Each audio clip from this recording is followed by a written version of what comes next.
जय विश्वनाथ जी की। आज का विषय है, बहुत सारे लोगों ने प्रायः एक मूल प्रश्न सुना है।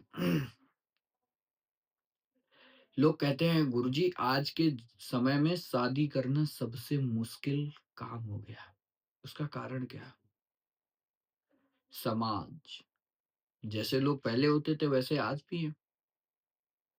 जैसे सारी चीज़ें पहले चलती थी वैसे आज भी चल रही हैं। लेकिन आज के मूलतः समय में शादी एक अच्छी जगह, एक अच्छे पार्टनर से शादी करना क्यों मुश्किल हो गया उसका कारण है, आप लोगों को बहुत अच्छी तरीके से बताऊँगा। किस ग्रह के कारण किसको-किसको प्रॉब्लम आती है और किन लोगों को नहीं प्रॉब्लम आती है वो भी बताऊँगा। ठीक है? समझने की ज़रूरत है। ये बहुत अच्छा क्लास है। आप लोग जो लोग पढ़ने पढ़ने वाले हो वो लोग बढ़िया से इसको पढ़ो और जानो भी। देखिए, देवगुरु बृहस्पति, शुक्र देवता, ये 2 ग्रह जो ऐसे होते हैं वैसे तो प्रायः सारे ग्रहों में ऐसा बल होता है कि शादी करा सकते हैं और शादी को रुकवा सकते हैं। हर ग्रह में बल होता है, नवग्रहों में पूरे। लेकिन इन 2 ग्रहों की जो युति है ना, वो बहुत ज़बरदस्त है। शुक्र क्यों कारक है? शुक्र हमारे जीवन का वो ग्रह है जो संतति प्राप्त कराता है, जो हर जीवन में आनंद की उत्सव यानी आनंद कराता है। यानी संतान का कारक बनता है, संतति का कारक बनता है शुक्र। और देव गुरु बृहस्पति मांगलिक कार्य यानी देवताओं के गुरु हैं और गुरु कहते हैं नहीं, उच्च का करो तो शादी का योग बन जाता है। ऐसे ही समय में शादी में जो रुकावटों का सामना करना पड़ रहा है उसके बारे में हम आप लोगों को बताते हैं। ये ज्योतिषियों के लिए बहुत ज़्यादा प्रश्न है। प्रायः सबके पास में बहुत सारी कुंडलियाँ आती होंगी और उनके बारे में उन लोगों को बताने में मुश्किल होता होगा कि आपकी जन्म पत्रिका में कहते होंगे कि योग तो बहुत सारे दिख रहे हैं शादी के, लेकिन शादी क्यों नहीं हो रही? तो वहाँ सबसे ज़्यादा मूल त्रिकोण का केतु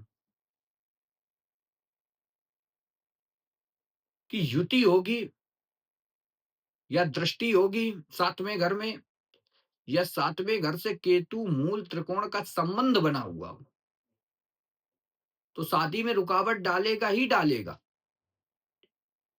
या फिर शनि का 7वें घर से किसी भी प्रकार का संबंध बना हुआ होगा, तो भी शादी में रुकावट डालेगा।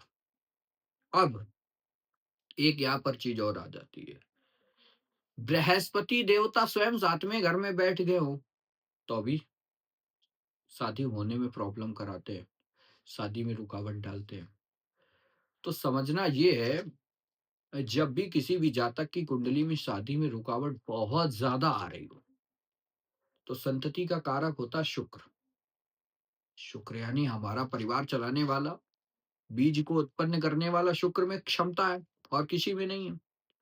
देवगुरु बृहस्पति यानी पहले के समय में हमारे कुल पुरोहित होते थे।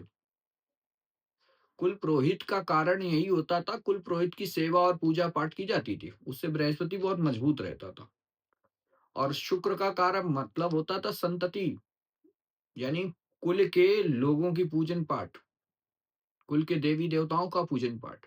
अब तो सब बंद हो गया है। तो जिनके घर में शादी में विशेष करके रुकावट आ रही, शादी हो ही नहीं रही है। बार-बार आप लड़का देखने जा रहे हो, लड़की देखने जा रहे हो, लेकिन सब बात बनने के बाद भी बात खत्म हो रही है।